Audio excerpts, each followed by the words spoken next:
He never saw essentially any impact on a national level through 40 years of his efforts. He was faithful and he was despised. And eventually they threw him in a pit to try to shut him up. I see so many parallels between Jeremiah's time and Jeremiah and our time and faithful preachers today. We stand near the Holocaust. We have to be on the brink of a devastating judgment in this nation. We have gone through some quasi-revivals. There are people who would argue that we've had some revivals, that the gospel has spread, that Bibles have spread, that we're on television and radio and through all kinds of media, the gospel is going out, and yet we see no reversing of the direction of this nation.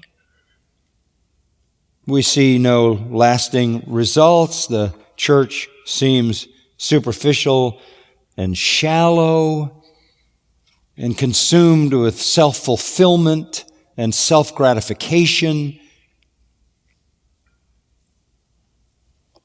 So we come to a place in the life of Jeremiah that parallels our own time, and we ask this question: how do we approach a nation on the brink of judgment? Let's learn from Jeremiah. I'm going to show you three elements. Number one, Jeremiah understood that he had a divine mission. A divine mission. I'm sure there were people in those days who were calling for all kinds of social reform, all kinds of political action, all kinds of educational advancement. But none of those had anything to do with the calling of Jeremiah, nor do they have anything to do with our calling. Ours is a divine mission. A divine mission.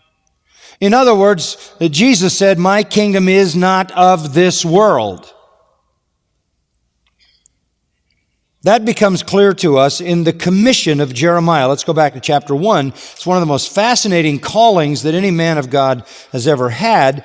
And here Jeremiah is informed of things about which he had no knowledge.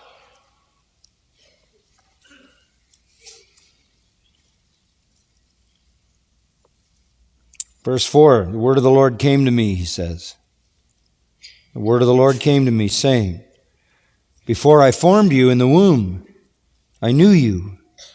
And before you were born, I consecrated you. I have appointed you a prophet to the nations." Wow.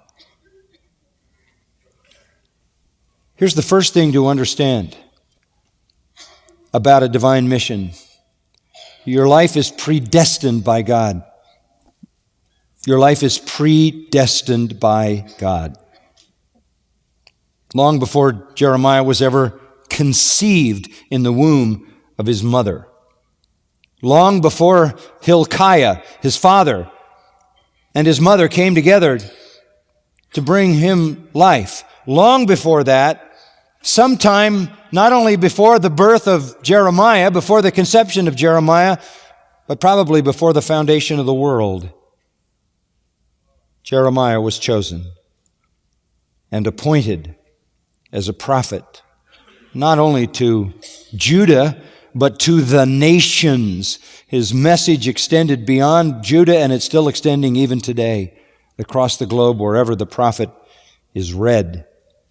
Long before life ever was given to this man, God had determined to separate him, put him in a unique place at a unique time as a consecrated prophet of God to speak for God. Predestination. Here in this brief beginning with 11 short Hebrew words, God gives Jeremiah his own biography.